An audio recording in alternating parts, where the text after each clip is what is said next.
বন্ধুরা, হাসি খুশি রান্না করে সবাইকে অনেক অনেক স্বাগত। আজকে বন্ধুরা আমি কাতলা মাছের বাবা বানাবো। আপনারা ভালো করে দেখবেন আমি কীভাবে বানাই। অনেকে তো অনেক রকম বানায়, আমি কীভাবে বানাই একটুখানি দেখবেন। এই যে ধরুন কাতলা মাছ আমি ধুয়ে পরিষ্কার করে রেখে দিয়েছি, এখন দিয়ে দেবো অল্প নুন আর একটুখানি লেবুর রস। তাহলে মাছের মধ্যে যা আইসটা গন্ধ থাকে সেই গন্ধটা থাকবে না।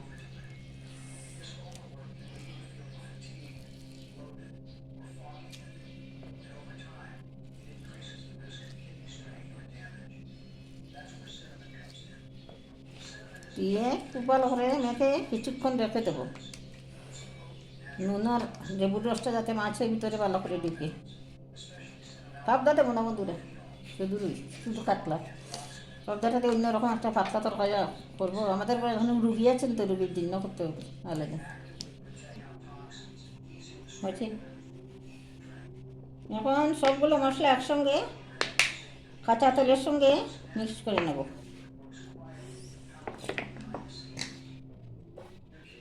সর্ষে বাটা, আদা কাঁচা লঙ্কা বাটা, আদা কাঁচা লঙ্কা একসঙ্গে, পেঁয়াজ বাটা,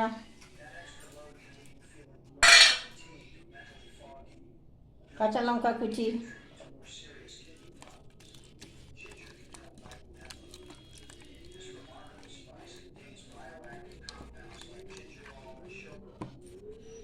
নুন পরিমাণ মতো নুন দিলাম।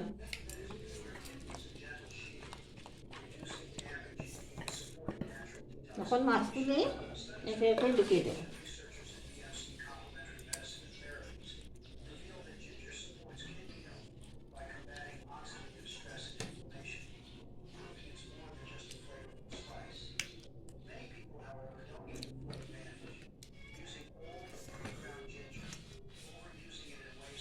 এখন দেবো ধনে পাতা কুচি,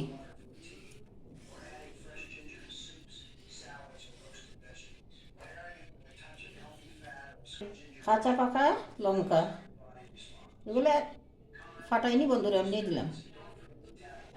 যার ইচ্ছা হবে ডলে ডলে খাবে। কাঁচা তেল উপরে ছড়িয়ে দিয়ে বন্ধ করে দেবো।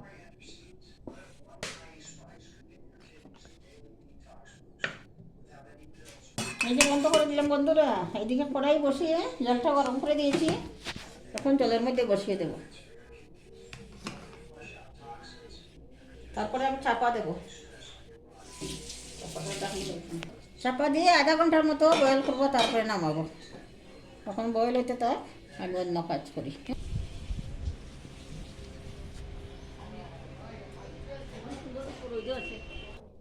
বন্ধুরা আধা ঘন্টা হয়ে গেছে, এখন আমি ডাকনিটা সরিয়ে দেখবো হয়ে গেছে নাকি।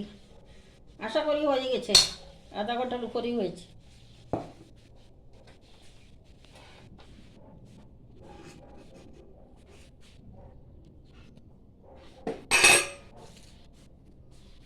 এই যে দেখুন, এখন আমি পরিবেশন করবো, পরে আপনাদেরকে দেখাবো।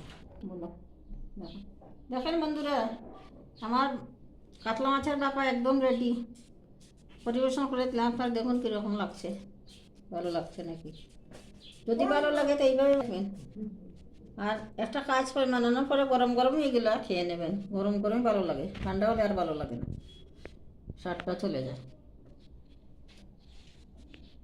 বন্ধুরা দেখলেন তো আমি কীভাবে বানিয়েছি, পরিবেশন করে দিলাম। আপনারা দেখলেন তো, যদি ভালো লাগে তাহলে লাইক শেয়ার এবং সাবস্ক্রাইব করবেন। পাশে থাকা বেলাইকনটা একটুখানি প্রেস করে দেবেন, তাহলে আমার দেওয়া ভিডিও সরাসরি আপনার কাছে পৌঁছাবে। আজকের মতো এখানেই শেষ করছি। ভালো থাকবেন, সুস্থ থাকবেন, সাবধান থাকবেন। নমস্কার।